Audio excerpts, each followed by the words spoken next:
honest with you, this is going to be a great PR thing for Trump. So how do things get leaked? They get leaked when people want you to know what might be happening. You know what I'm saying? Yeah. Now, at the same time as this news came, like literally right before this news broke, there was a notice filed by Diddy's attorney, Alexandra Shapiro, who is in charge of his appeal. And they basically just put the court on notice that in 4 to 6 weeks, they're going to be appealing the sentence. He sent the U.S. attorney down to prison to speak with her. Normally, it's the attorney general who does it, but let's be real. Get your point. It was the president. Now, on Diddy, I got a little recon on this. I know who called the White House, and it's somebody close to Diddy. And the person that this person called in the White House has a direct line. Sean Diddy Combs isn't waiting for a judge to set him free. According to multiple reports, he's allegedly trying to pressure one of the most powerful men in America to do it for him. And that man is former President Donald Trump. Sources close to the case claim Diddy's team has been working back channels, pushing for a presidential pardon, and that the request isn't just paperwork. It might come with leverage, the kind of leverage that can move Washington. It all started with one clip that set the internet on fire. On October 6, 2025, standing in the Oval Office, 4 years, 2 months in prison. Wow. He served a year. He gets some time.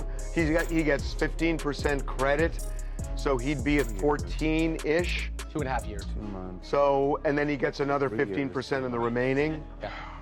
He's out in 2 years. Yeah. Should have stuck with the original guess. I know. Donald Trump looked straight into the cameras and said, "A lot of people have asked me for pardons. I call him Puff Daddy. He has asked me for a pardon." To most viewers, it sounded casual, but to insiders, it sounded like a message. Because behind the scenes, things didn't look like a plea for mercy. They looked like a negotiation with a deadline. Just days earlier, Diddy had been sentenced to 50 months in federal prison under the Mann Act, a century-old law tied to transporting people across state lines for immoral purposes. Within 72 hours of that sentencing, his attorney, Tenny Garagos, had reportedly reached a senior White House contact. 3 days. That's all it took for a direct line to open between a convicted mogul and a sitting president. That kind of access doesn't just happen. According to reports from Rolling Stone and TMZ, Diddy's team wasn't just filing appeals, they were allegedly using something far more powerful. Leverage tied to sealed evidence known as the freak-off tapes. Federal prosecutors described those tapes months ago. Recordings showing private encounters between women and male guests arranged by Combs. So Diddy may be pardoned this week. This news comes from a high-ranking White House official. It's an alleged report.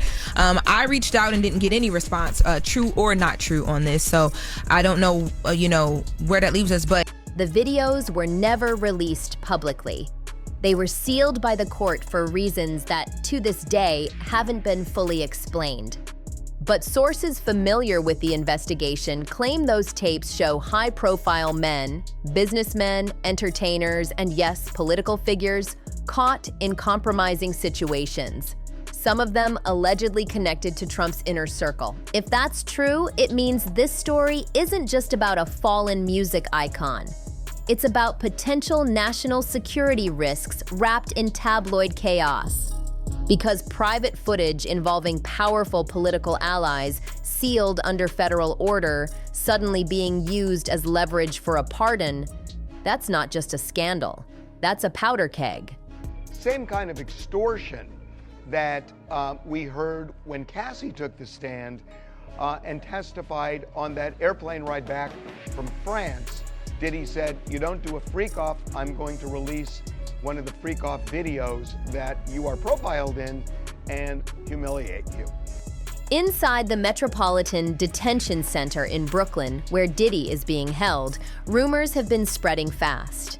One inmate allegedly overheard him saying, "They'll let me out by Fridays or the tapes drop."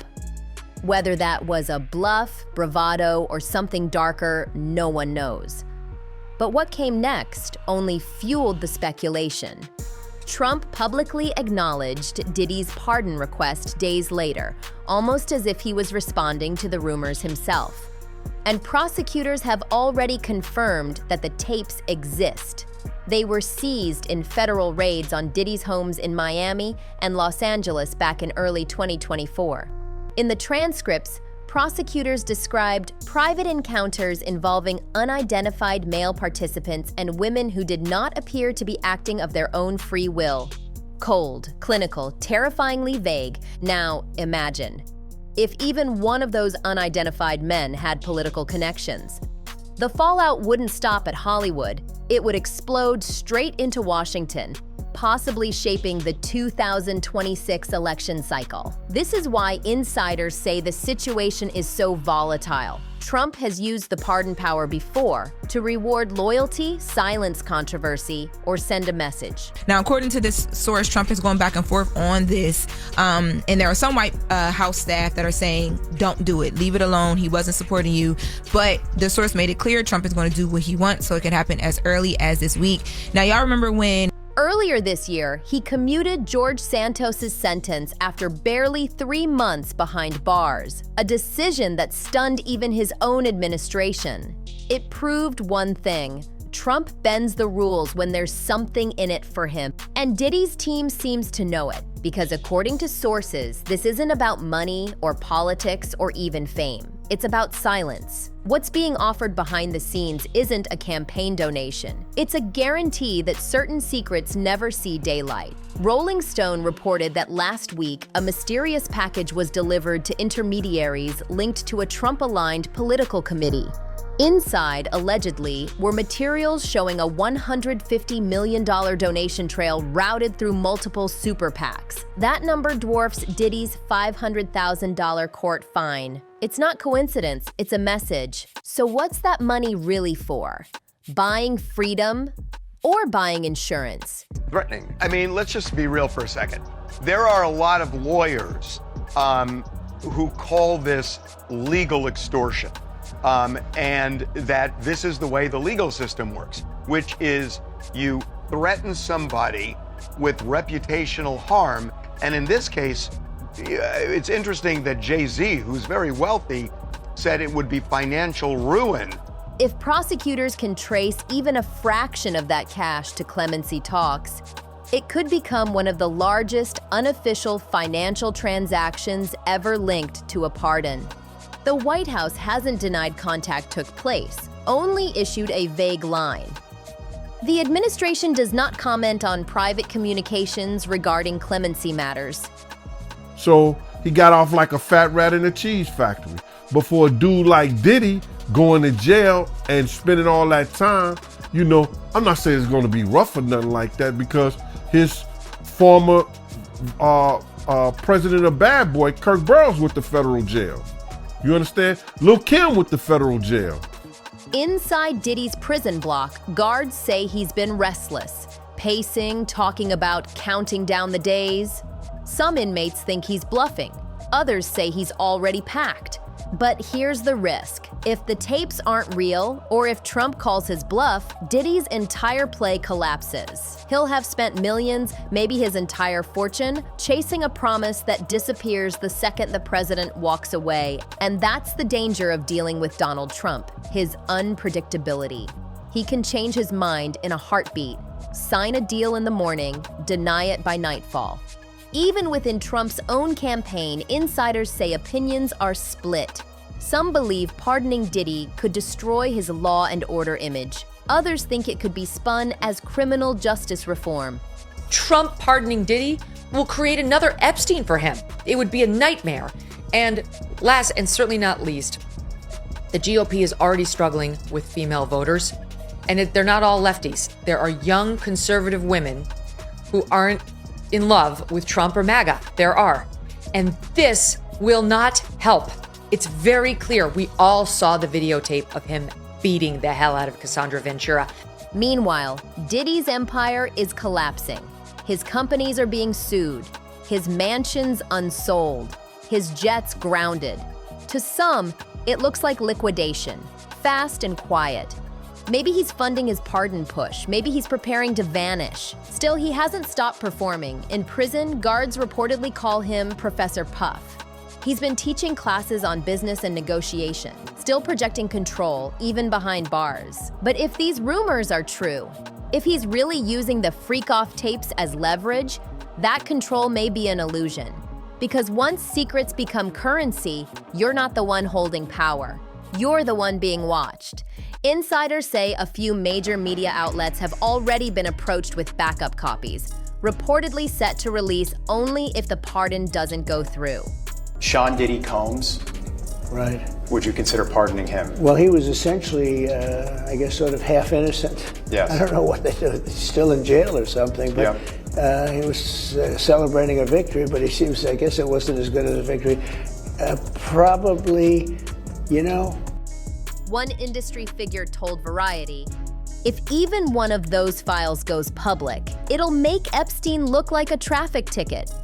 Maybe that's an exaggeration, but it shows the level of fear in certain circles. And then there's the number no one can stop talking about. $150 million. Analysts are tracking suspicious donations flowing through shell companies with no paper trails.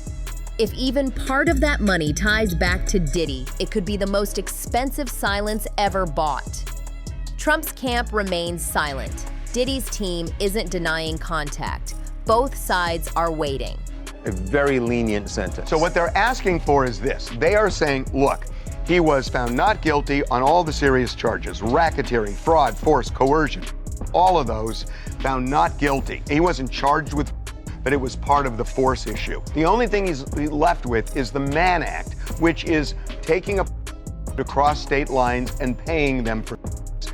Every day that passes without an announcement tightens the pressure. And that's what makes this story feel like a ticking clock. If Diddy's bluffing, he could lose everything. If he's not, the fallout could reach the highest offices in the country. Because once those tapes see daylight, no one walks away clean. In the end, it's a story about power, secrets, and the price of control. A man who once ruled the music world now finds himself bargaining with the most unpredictable president in modern history. Not for fame, not for money, but for his freedom. So as Friday approaches, the world's watching to see who blinks first. Does Diddy walk free, or does the truth finally surface? What do you think? Is this the ultimate power play, or a bluff gone too far? Drop your thoughts in the comments, hit like, share, and subscribe. Because this story isn't over yet, and the next twist could change everything.